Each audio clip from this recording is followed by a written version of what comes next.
24살 권총으로 무장한 탈옥수를 다시 가둔 구한말 감옥은 죽음보다 더한 시련이었다. 이정식 교수가 2005년 출판한 책 이승만의 구한말 개혁운동은 이승만 스스로 영문으로 작성해 보관하고 있던 비망록 감옥 이야기 일부를 번역해 다음과 같은 장면을 전한다. 7개월 동안 나는 10kg쯤 무게가 나가는 나무로 만든 목걸이를 목에 달고 두 손은 수갑에 채우고 발은 형틀에 끼워져 있었다.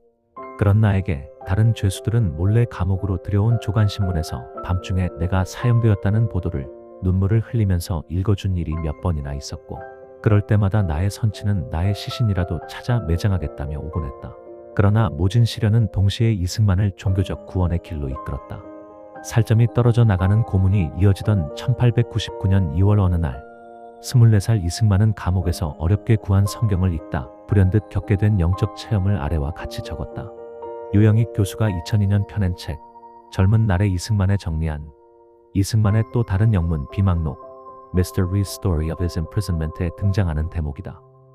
하나님의 응답받은 이승만의 옥중 기도. 나는 감방에서 혼자 있는 시간이면 이 성경을 읽었다. 그런데 신학교에 다닐 때는 그 책이 나에게 아무 의미가 없었는데 이제 그것이 나에게 깊은 관심거리가 되었다. 어느 날 나는 선교학교에서 어느 선교사가 했던 말이 기억났다. 그래서 나는 평생 처음으로 감방에서 오 하나님, 나의 영혼을 구해주옵소서, 오 하느님, 우리나라를 구해주옵소서라고 기도하였다. 그랬더니 금방 감방이 빛으로 가득 채워지는 것 같았고 나의 마음에 기쁨이 넘치는 명안이 깃들면서 나는 완전히 변한 사람이 되었다. 동시에 그때까지 내가 선교사들과 그들의 종교에 대해서 갖고 있던 증오감, 그리고 그들에 대한 불신감이 사라졌다. 나는 그들이 우리에게 자기들 스스로 대단히 값지게 여기는 것을 주기 위해서 왔다는 것을 깨달았다. 감옥에서 하나님의 응답을 얻기까지 이승만이 기존에 가지고 있던 기독교에 대한 평가와 태도는 다음 독백에서 잘 드러난다. 이승만의 또 다른 영문 비망록 러프 스케치의 기초에 이정식 교수가 2005년 책 40쪽에 한글로 정리한 내용이다. 배제학당에 다니기 시작할 즈음인 1896년 4월 21살 때의 고백으로 추정된다.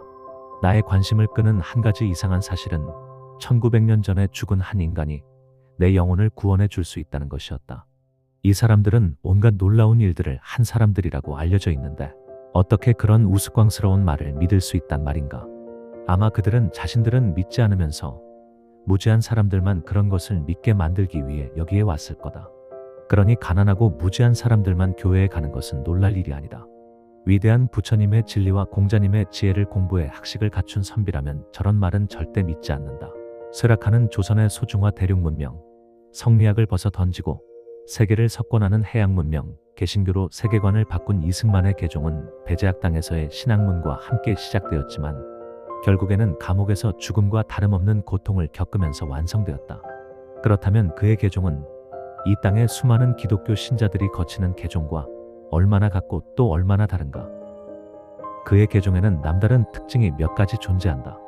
우선 고통을 극복하기 위해 하나님께 구원을 호소하는 이승만의 기도는 이승만 개인의 문제에 그치지 않았다. 하나님을 향한 그의 기도는 자신은 물론 자신이 속한 나라도 같이 구원해 달라는 호소였다. 흔치 않은 모습이다. 어쩌면 하나님은 이미 그때 그를 이 나라의 지도자로 예비하고 있었는지도 모른다. 다음, 이승만의 개종이 옥중에서 이루어지면서 드러난 특징이다. 이승만 재평가에 남다른 관심을 기울이는 전광훈 목사는 2015년 저서 이승만의 분노에서 그가 감옥 안의 죄수들에게 성경을 읽어주고 기독교 교리를 알려주며 40여 명을 개종시켰다고 지적한다. 당시 서양 선교사들이 몇 년을 노력해도 신도 한 명을 얻기 어려운 상황임을 고려하면 놀라운 업적이라 하지 않을 수 없다. 나아가서 이승만의 영향으로 옥중에서 개종한 인사들의 면면을 살펴보면 이들의 개종이 거의 사회혁명적 수준이었다는 사실도 확인할 수 있다. 제사를 반대하는 기독교를 받아들인 감옥 선비들의 사회적 지위가 엄청났기 때문이다. 대표적 인물들의 경력을 보자. 이원긍은 법무차관, 이상재는 의정부 차관보, 육일준의 동생 유성준은 내무차관, 김정식은 경찰청장, 이상재의 아들인 이승리는 부여군수 경력을 가진 사람들이다. 더구나 이들은 모두 이승만보다 나이가 한참 위였다. 또한 이들 대부분은 사회를 개혁하려다 감옥에 온 정치범들이었다. 이승만은 기독교를 썩어빠진 나라를 혁신하기 위한 수단으로 옥중의 선비들에게 전파했고 이들은 나라의 비운과 개인적 좌절, 그리고 그 속에서 뚜렷한 한 가지 희망으로 번져오는 기독교에 대한 기대를 떨쳐 버릴 수 없어 개종했다. 기독교 입국론의 출발은 감옥에서 이루어졌다.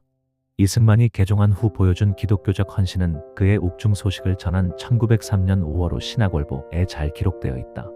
우리 사랑하는 이승만 씨는 옥에 갇힌 지 이제 7, 8년인데 그 사이 고생하는 중에 차마 견뎌낼 뿐더러 옥중에 갇힌 사람에게 전도하여 아름다운 일을 행한 것이 많은데 그 대강의 기록을 다음에 기재하노라는 도입으로 시작하는 옥중 전도는 다음과 같은 대목을 드러낸다.